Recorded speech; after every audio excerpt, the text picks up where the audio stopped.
Hello, welcome back to the second video. In this second video, I'm just gonna put the rest of the stuff that I've seen in my dreams, and just gonna tell you guys. And the first thing I've seen in my dream was about the mark of the beast. And what I remember with the mark of the beast is that people had marks. People had marks on their foreheads or something like that. Marks somewhere on them. And not only did they have marks, but you had to get a little chip somewhere, I think in your hand, a chip in your hand. And when you had this chip in your hand, you had to, that's the only way you could access anything. You can access any food, no, nothing. Basically, you needed this chip to buy anything, live your life regularly. And that's it. That's for the mark of the beast.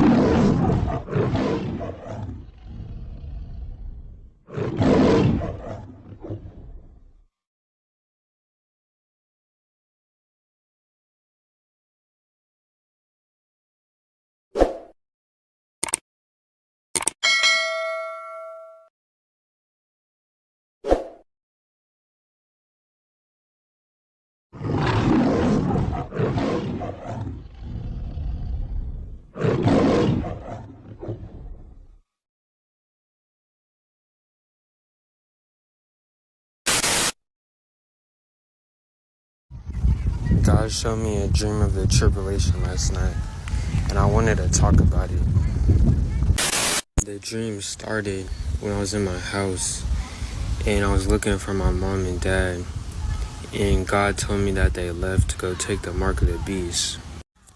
And since my parents weren't there, I thought the house was empty, but when I went into my parents' room, my sister walked in behind me, and I asked her where mom and dad was, but she said that she didn't know. But I knew in my mind that it was the tribulation that started, so I asked if she could take me to the store. She said yeah, so we get in the car, and God told me in my spirit that she took the mark of the beast. So I look at her forehead, I don't see nothing. I look at her hands, I don't see nothing. I look at her right hand, I don't see a symbol or something indicating, telling me that she took it. But I don't see a symbol, but I see a blister. She has it's like a small blister, or it looked like a wound or a blister or a sore that was on her right hand. So I knew immediately by seeing that it was the mark of the beast. But God told me in my spirit that they're gonna try to hide the fact that it's the mark of the beast. They're gonna make it seem like it's something good, and that's gonna make people want to take it instead of them forcing it on people. And God told me it's not gonna be the number 666. That's not gonna be the mark of the beast. It's what I seen. There was nothing on the hand. It was a chip, but there was no symbol on it. They made it seem like it was something natural to take, but that was the mark of the beast. And on everyone that took the mark of the beast, you could see blisters and sores on everybody. They can't hide it. They can't put makeup over it. It was blisters and sores or wounds on everybody that took it.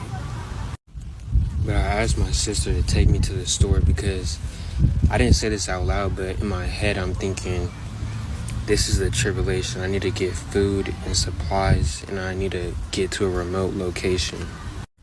And as my sisters take me to the store, we're driving. And I don't know how to explain it. It's like she was being controlled. I'm so serious. Her mind was like altered, and her speech was slurred. She wasn't normal. She wasn't the same. And I seen this, and as we were driving, she was swerving all over the place, and I seen this, and I knew that she wasn't in the right state to drive, so I just tell her to turn around. So now we're on the way back home. But then God was telling me in my spirit that they can control your mind through the chip. Like, I'm so serious. they can control your mind through the chip. Like, it's so crazy. She didn't even know. She forgot everything. My sister didn't remember anything. She forgot everything, and she didn't even know where she was at. She didn't know who she was. They can literally make you a puppet. But as we were driving back and passing cars and passing people walking and everything like that, you could tell who took the mark and who didn't. It's like a dark presence surrounded the people that took the mark. But my plan, since I couldn't go to the store, was just to go back home and get all the supplies and food that I needed and then flee.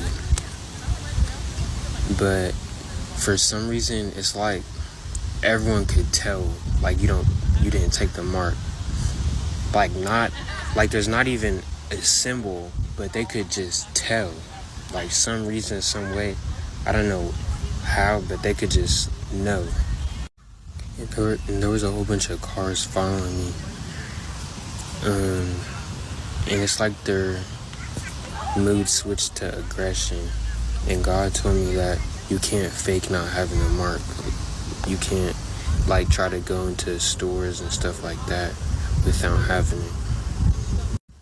And God told me whoever gets the mark, no matter what age they are, no matter how young or old they are, their minds can get control. And then I finally get home, and all the cars that were following me, they jump out and start chasing me as I'm trying to go inside my house. I try to unlock my door, and there's literally people chase me with weapons. I hope this video doesn't get removed, but when I went to unlock the door, there was this guy that literally stabbed me in my side. And then, but he wasn't like old, like he was probably a little bit older than me. And I look at his mom, because I'm waiting for his mom to pull him off of me and stop him from what he's doing. And his mom just looks at me, stares at me, and starts laughing and smiling. And after that happened, God just pulled me from the dream.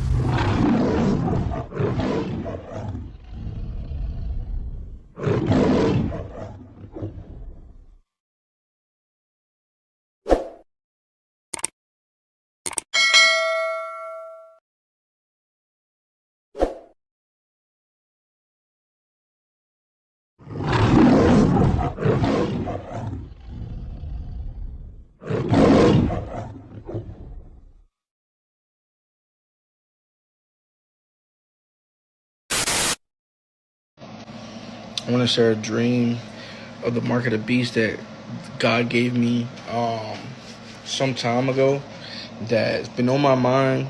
And just with the end coming fast, I want to prepare people for what could be the actual mark of the beast.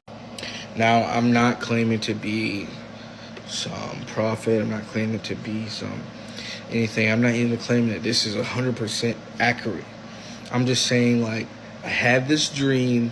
It was so clear to me at the time that this was the mark of the beast that I literally was like, in my dream, whoa, this is the mark of the beast.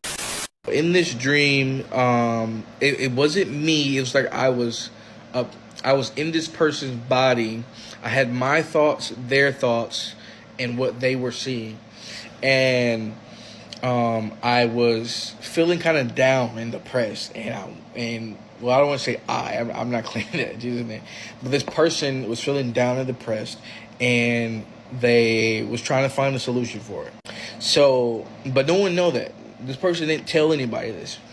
They walked into this store that was kind of like a wireless cell phone place. Like if you were to go into a US Cellular, Verizon, a T-Mobile, and you would walk in the glass doors, and there's a person right there. Because I used to work in the store in US Cellular, and I work for a wireless company now. And we would stand and greet people at the door. And so this person, it was a woman, But it was like she was overly happy, overly cheerful, got a huge smile on her face, very like generically made, very like Black Mirror type vibe. Like she was very weird, but she was smiling and she was very welcoming. I remember this person, I could feel what they were feeling. This person felt welcome to her. So they're in there, and she's talking to him, and she says, "Hey, like welcome in," greeting them and everything whatnot. And before this person can really even say everything what was going on, I think they explained it a little bit, and they was like, we have something that can help you with your depression. We have something that can help you feel happy all the time. You won't feel depressed anymore. And you'll get money. And this thing, that, and whatever. So she was literally like a salesperson for this thing. And there was like a hologram, like, poster. Like a poster board. If there's a poster board, kind of like probably 3, 4 feet high, tall, and probably like a foot or two wide, and it was holographic, and it was coming out of this white basin thing, and it was coming up, and she pointed to this hologram thing, and she was telling them all the benefits, how it can make him happy, how he can get money, how he can order stuff and do things, and he wouldn't even have to leave anywhere, and stuff would come to him, and blah, blah, blah, and whatnot, and what. And she took the image of the thing, and it's like the hologram was here, and it went open. She like pinched it up like that, and she brought this thing out, and it was like in her hand, and it was this small, tiny, golden microchip. Like it was literally probably like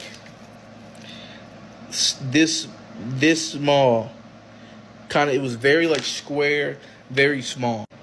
And this gold, it was pure gold. Like, it looked shiny. I remember feeling this person's emotion. It was like, wow, this thing, like, it's nice. This thing is, like, shiny. It's just very appealing. And she was presenting this thing to him. And then, like, I just remember her showing it. Like I said, it was a very small, tiny, golden microchip.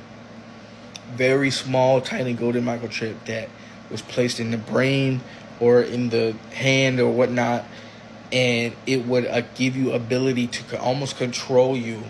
It's almost like data. You're connecting to a data like an AI. Your mind becomes kind of like that, very robotic, like very just kind of like, you know what I'm saying? Like it's kind of hard to explain. You become very robotic, very dead, very like not you at all. Like you are just a completely different person, very like automated, animated, like I don't even know how to explain.